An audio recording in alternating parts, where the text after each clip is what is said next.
Assalamualaikum warahmatullahi wabarakatuh. Nama saya Nida Faiza dari Fakultas Hukum Universitas Muhammadiyah Surabaya, program studi S1 Ilmu Hukum. Di video kali ini saya akan membahas mengenai isu anti korupsi internasional dan pencucian uang yang bersifat lintas batas negara pada mata kuliah anti korupsi internasional. Korupsi merupakan sebuah masalah besar yang dihadapi oleh bangsa Indonesia dan juga masyarakat internasional. Di Indonesia, korupsi telah diputuskan sebagai kejahatan luar biasa atau extraordinary crime. Korupsi dapat meluluhlantahkan sebuah negara karena dapat mengancam pemenuhan hak-hak dasar manusia, menghambat pembangunan, kemudian menghambat demokrasi, merusak lingkungan hidup, dan meningkatkan angka kemiskinan ratusan juta umat manusia baik di Indonesia maupun di internasional. Korupsi bagaimanapun bentuknya itu sudah menjadi musuh bersama atau common enemy. Tindak pidana korupsi dikategorikan ke dalam kejahatan luar biasa atau extraordinary crime, melintasi batas negara atau transnasional, dan tanpa batas atau borderless. Oleh karena itu, pemberantasan korupsi secara global kini sudah merupakan komitmen pemerintah di seluruh negara. Pada bulan Desember 2003, Perserikatan Bangsa-Bangsa atau PBB menginisiasi pembentukan suatu perjanjian internasional yaitu United Nations Convention Against Corruption atau UNCEC sebagai upaya masyarakat internasional untuk bekerja sama memerangi dan memberantas korupsi. Pencegahan dan pemberantasan korupsi merupakan prioritas utama pemerintah Republik Indonesia yang dilaksanakan pada tingkat nasional maupun global. Indonesia selalu berupaya menjalin kerjasama internasional demi kepentingan nasionalnya, khususnya untuk peningkatan kapasitas para penegak hukum dalam pencegahan dan pemberantasan korupsi. Tingginya angka dari perlakuan tindak pidana korupsi sampai saat ini, maka diperlukan adanya peraturan baru dalam menangani kasus tindak pidana korupsi. Pemberantasan korupsi perlu dilakukan dengan instrumen luar biasa atau extraordinary legal instrument yang sepanjang instrumen hukum luar biasa ini tidak bertentangan dengan standar hukum yang berlaku di universal. Dalam pencegahan dan pemberantasan anti korupsi internasional, di sini terdapat beberapa gerakan dan instrumen internasional maupun multilateral, diantaranya yang pertama ada Perserikatan Bangsa-Bangsa atau PBB. Pada Kongres PBB ke-10 tentang United Nations Congress on Prevention on Crime and Treatment of Offenders di Vienna, Australia pada tahun 2000, Majelis Umum PBB menegaskan perlunya pengembangan strategi global melawan korupsi dan mengundang negara-negara anggota PBB untuk melakukan review terhadap seluruh kebijakan serta peraturan perundang-undangan domestik masing-masing negara untuk mencegah dan melakukan kontrol terhadap korupsi. Kemudian yang kedua ada Bank Dunia atau World Bank.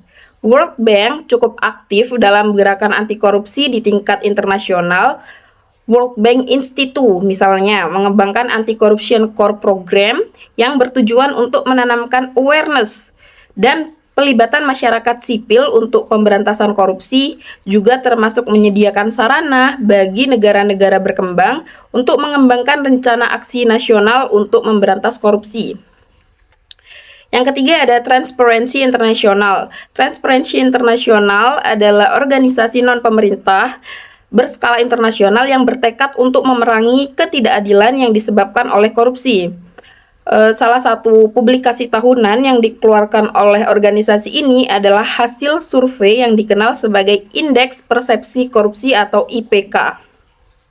Kemudian yang keempat ada Organization for Economic Cooperation and Development atau OECD. Pada tanggal 21 November 1997 telah mengadopsi Convention on Combating Bribery of Foreign Public Officials in International Business Transaction. Tujuan dikeluarkannya instrumen ini adalah untuk mencegah dan memberantas tindak pidana suap dalam transaksi bisnis internasional. Selanjutnya, pencucian uang atau money laundering yang bersifat lintas batas negara. Salah satu kejahatan lintas batas negara yang marak berkembang dalam era globalisasi, baik dalam skala nasional ataupun internasional, adalah kejahatan pencucian uang atau money laundering. Kejahatan ini mengganggu berbagai negara dan merusak stabilitas ekonomi dan arus bisnis negara. Pencucian uang atau money laundering merupakan tindakan untuk memproses uang hasil tindak kriminal untuk menyamarkannya menjadi uang legal dan mengubah keuntungan dari suatu kegiatan ilegal menjadi aset yang seolah-olah legal. Money laundering ini diatur dalam pasal 1 ayat 1 Undang-Undang Nomor 8 Tahun 2010 yang berbunyi, pencucian uang adalah perbuatan menempatkan, mentransfer, membayarkan, membelanjakan, menghibahkan, menyumbangkan, menitipkan, membawa ke luar negeri, menukarkan, atau perbuatan lainnya atas harta kekayaan yang diketahuinya atau diduga merupakan hasil tindak pidana dengan maksud untuk menyembunyikan atau menyamarkan asal-usul harta kekayaan sehingga seolah-olah menjadi harta kekayaan yang sah. Money laundering dikatakan sebagai kejahatan internasional karena melibatkan sistem keuangan internasional. Proses money laundering melewati batas-batas negara sehingga diperlukan kerjasama internasional. Bentuk dari kegiatan pencucian uang termasuk kejahatan lanjutan yang akan merugikan masyarakat internasional. Seseorang yang melakukan pencucian uang ini didorong oleh keserakahan, kemudian memasukkan uang secara ilegal ke dalam sistem keuangan negara yang sah. Nah, melalui pencucian uang, seorang penjahat ini mengubah aktivitas kriminal menjadi dana yang tampaknya legal. Nah, penjahat ini akan memanipulasi sistem keuangan untuk memajukan berbagai kegiatan terlarang. Nah, apabila hal ini terus dibiarkan, maka akan mengikis integritas lembaga keuangan negara. Kemudian, money laundering merupakan salah satu aspek kriminalitas yang berhadapan dengan individu, bangsa, dan negara. Maka pada gilirannya, sifat money laundering menjadi universal dan menembus batas-batas yurisdiksi negara. Praktek money laundering sendiri dilakukan oleh seseorang tanpa harus bepergian ke luar negeri. Hal ini dimungkinkan karena kemajuan teknologi informasi, bisa melalui cyberspace dengan menggunakan sarana internet dengan sistem di atas, dapat dilakukan secara elektronik melalui bank. Begitu pula, seorang pelaku money laundering bisa mendepositkan uang kotor atau uang hasil korupsi tersebut kepada suatu bank tanpa mencantumkan identitasnya. Nah, dari pembahasan yang sudah saya paparkan tadi, dapat ditarik kesimpulan bahwa korupsi ini merupakan suatu kejahatan karena tindakannya mengambil hak dari orang ataupun hak negara yang seharusnya dialokasikan untuk kepentingan masyarakat atau kepentingan negara. Oleh sebab itu, korupsi tadi dikategorikan sebagai extraordinary crime atau kejahatan luar biasa.